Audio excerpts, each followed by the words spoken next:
On the chilly morning of June 16, 1958, in a secluded prison courtyard in Budapest, Hungary, former Hungarian Prime Minister Imre Nagy was executed.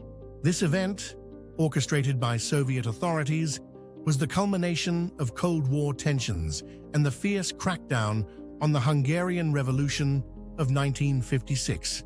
Imre Nagy had become a symbol of hope and reform for Hungary. Born into a peasant family in 1896 in the Austro-Hungarian Empire, Nagy was initially a committed communist, having fought with the Red Army during the Russian Civil War. By the mid-1950s, however, Nagy had evolved into a more reformist figure, advocating for a new course policy in Hungary which included economic reforms and greater political freedoms. The key turning point in Nagy's life and in Hungary's history came during the Hungarian uprising of 1956.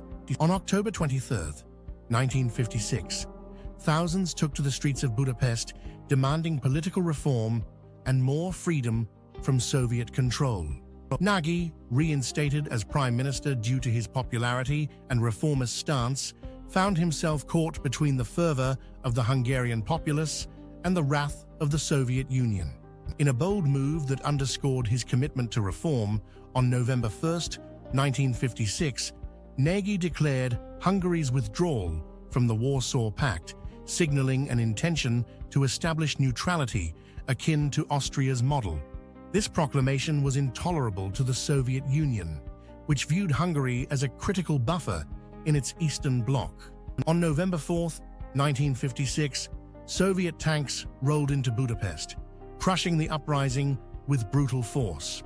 Nagy sought asylum at the Yugoslav embassy, hoping for international support. But the West, fearing broader conflict, remained largely inert. After the revolution's suppression, Nagy was lured out of asylum under promises of safe passage, only to be captured by Soviet forces on November 22, 1956.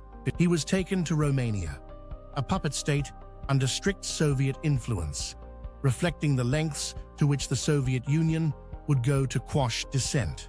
The man behind these machinations was Nikita Khrushchev, the Soviet premier, who viewed Nagy's reformist agenda as a threat to Soviet hegemony in Eastern Europe. Imre Nagy was secretly transported back to Budapest, where he was subjected to a show trial from June 9 to June 15, 1958.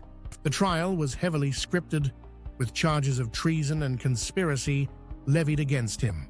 Despite his stoic defense, the outcome was preordained. Convicted of treason, Nagy was sentenced to death. His execution was carried out in secret, and his body was buried in an unmarked grave, signifying the Soviets' intent to erase his legacy. The execution of Imre Nagy sent a chilling message to Eastern Europe. Any move towards independence from Soviet control would be met with lethal force. The event solidified Soviet dominance over its satellite states and illustrated the harsh realities of Cold War politics. For years, Nagy's memory was suppressed. It wasn't until 1989, during Hungary's transition to democracy, that his remains were exhumed and reburied with full honors in a gesture that symbolized Hungary's rebirth as a free nation. This reburial took place on June 16, 1989, exactly 31 years after his execution, marking a poignant moment in Hungary's national healing. Today, the story of Imre Nagy is remembered as a testament to the dangers and sacrifices of standing up against tyranny.